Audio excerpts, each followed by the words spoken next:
Lundi 17 janvier, et c'est donc la 9e journée de la Coupe d'Afrique des Nations. Très heureux de vous retrouver les amis. Merci de m'accueillir une nouvelle fois à la maison. Soyez les bienvenus dans ce petit bureau pour cette pastille spéciale CAN qui, je vous le rappelle, est à retrouver tous les jours sur toutes les plateformes des copains camerounais de CRTV pour tout savoir sur cette CAN. Brief, débrief, match, les coulisses avec notamment l'émission de mon copain Raphaël Nkoa. Extra Time, on en reparlera tout à l'heure. Le gros titre aujourd'hui, c'est l'Algérie les amis. Les tenants du titre algérien sont en grand danger. Grosse difficulté, vous le voyez, et notamment après cette défaite 1-0 face à la Guinée équatoriale. Mais juste avant, je voulais vous parler de ça, parce que ce soir, il y a un gros rendez-vous. Regardez, l'ancien capitaine de la sélection marocaine, Monsieur Mehdi Benassia, m'a dit oui, ok, pour un entretien spécial ce soir, le Ruiz Club by Brut Live, il sera à mes côtés pour 1 heure d'interview et avec vous les amis.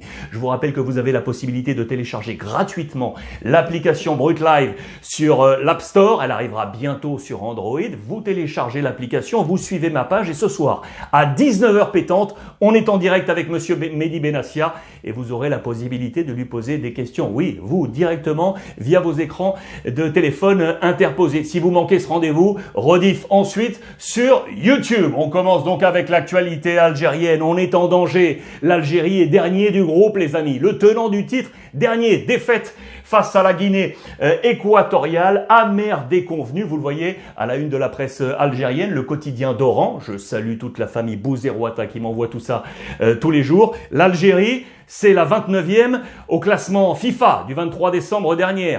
La Guinée équatoriale, on est au-delà de la 110e place. C'est vous dire si cette déconvenue est effectivement amère. La presse algérienne, la presse française, quotidien L'équipe, l'incroyable échec des Fennecs pour cette défaite, vous pouvez l'imaginer. Et on avait en tête un petit record, c'est anecdotique peut-être, mais c'était en tête du côté de l'Algérie, vous le savez, qui avait en vue de filer vers la série d'invincibilité de Roberto Mancini, l'Italie, 37 matchs d'invincibilité, l'Algérie était à 35.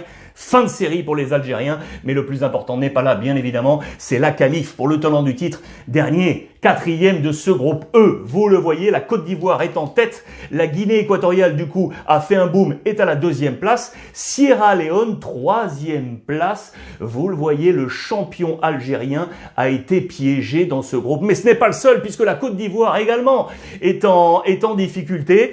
La Côte d'Ivoire, leader certes de ce groupe, mais qui a été accroché 2 buts partout par la petite Sierra Leone, qui elle-même avait déjà accroché les Algériens lors du premier match. On va y revenir parce que la Côte d'Ivoire en difficulté. Regardez cette presse également ivoirienne. Là, je salue mon copain d'Abidjan, Manu Johnson, qui est avec nous tous les soirs sur Brut Live et qui m'a envoyé tout ça. Le sport du côté de la Côte d'Ivoire. Quel cauchemar avec des images très fortes. Il y a eu 2 choses dans ce match. 2 buts partout et notamment Kessié, le colosse Kessié qui a manqué un penalty. Ça ne lui arrive quasiment jamais, que ce soit avec l'AC Milan ou la Côte d'Ivoire. Eh bien là, il a manqué un penalty. Mais le deuxième plus gros malheur, c'est sur cette photo ici. Très difficile. Regardez, c'est le gardien ivoirien, Badra Ali. On croise les doigts parce qu'il s'est fait une énorme blessure. Énorme blessure à la 93e minute. Il essayait de rattraper un ballon mal renvoyé par l'un de ses défenseurs qui filait au but, Odilon Kosonou.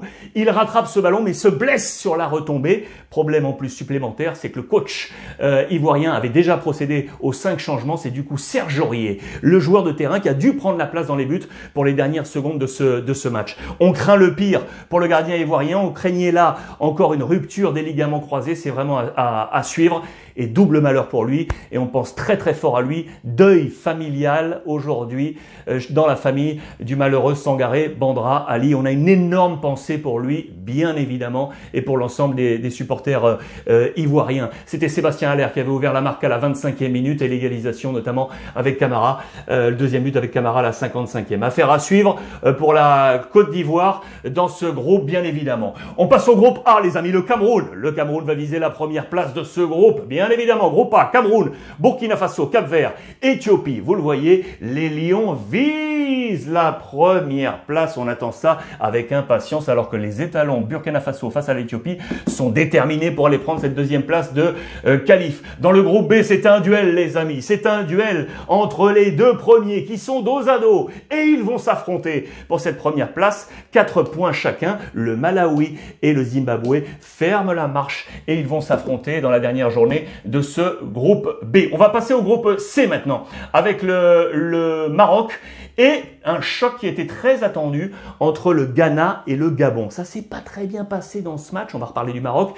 Ghana face au Gabon, un but partout et il y a eu un peu de rififi en fin de rencontre. Pourquoi? Parce que les Ghanéens ont mené 1-0 avec le capitaine Ayou, bien évidemment, et il va y avoir un blessé côté ghanéen. Les Ghanéens vont sortir le ballon en touche, les Gabonais vont procéder à la touche, mais ne vont pas remettre le ballon aux Ghanéens comme on le fait d'usage. Ils vont jouer le jeu et ils vont aller égaliser.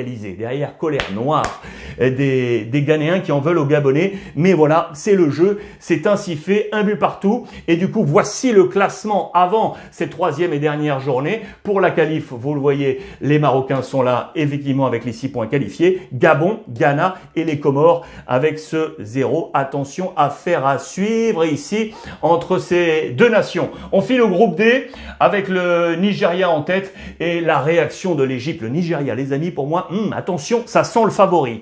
Là, le Nigeria qui est devant avec ses 6 points qualifiés, vous le voyez, ils sont là, ils ont battu les Soudanais 3-1, les Nigérians, et la Guinée-Bissau face à l'Égypte avec la réaction des joueurs d'Afrique du Nord. On le disait, sur les 2 premières journées, l'Afrique du Nord avait été en difficulté, sauf le Maroc. Et bien, l'Égypte réagit avec une victoire 1-0 face à la Guinée-Bissau du capitaine l'ami Mo Salah pour cette réaction. Et on pense que cette victoire va enfin lancer l'Égypte dans cette compétition. Nigeria, Égypte, Guinée-Bissau et Soudan pour fermer la marche de ce groupe D. Réaction de l'Égypte, réaction de la Tunisie également. On file dans le groupe F. C'était une réaction très très attendue pour les Tunisiens. Ils sont ici dans ce groupe avec, vous le voyez, la Gambie, le Mali, Tunisie et Mauritanie. Tunisie, Mauritanie, 4-0. 4-0 pour les Tunisiens. Là aussi, ça semble être le point d'inflexion pour lancer la formation tunisienne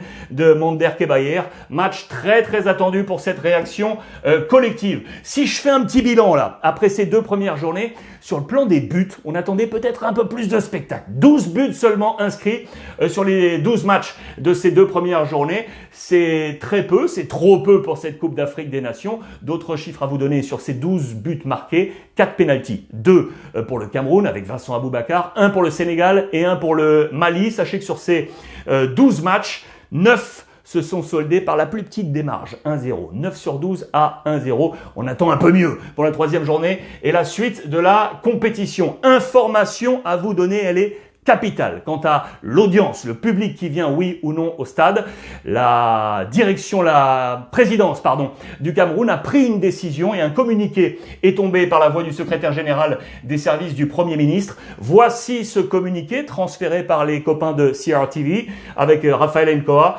pour faire que tout le monde aille au stade. Vous le savez, les stades ont été en partie désertés et on est en train de trouver des mesures avec le président Biya et notamment ce communiqué qui est tombé. 2 axes. Écoutez bien, ça c'est ultra important. Les activités scolaires. Les enfants vont réduire ou varier leur temps de travail pour faire que l'après-midi, ils soient disponibles, entre guillemets, pour aller au stade, pour aller amener de la ferveur.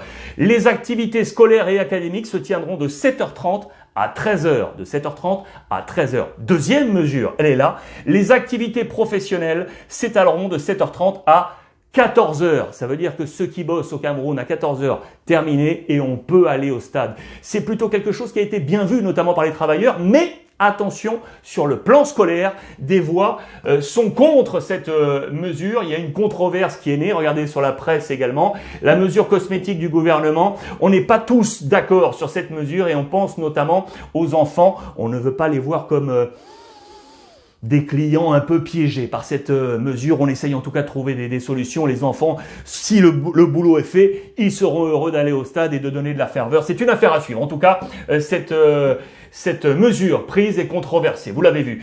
Covid également. Ça, c'est intéressant parce que vous le savez, la Covid plane toujours sur cette Coupe d'Afrique des Nations. Une menace fantôme. Et avec là le symbole de Pierre-Emerick Aubameyang, le Gabonais qui avait été touché par la Covid. On parle de toutes ces sélections qui avaient été affectées. Il y a des conseils ou des voix qui ont été données. La CAF doit réaliser des tests tous les jours. Regardez, ce sont des entraîneurs qui se mobilisent pour faire que cette CAN ait lieu et tenter de trouver des mesures. Ce qui est sûr, c'est que le protocole de la CAF n'est pas toujours bien vu par l'ensemble des sélections, ce protocole. On pense que c'est pas forcément un bon protocole pour incarner la bataille contre la Covid.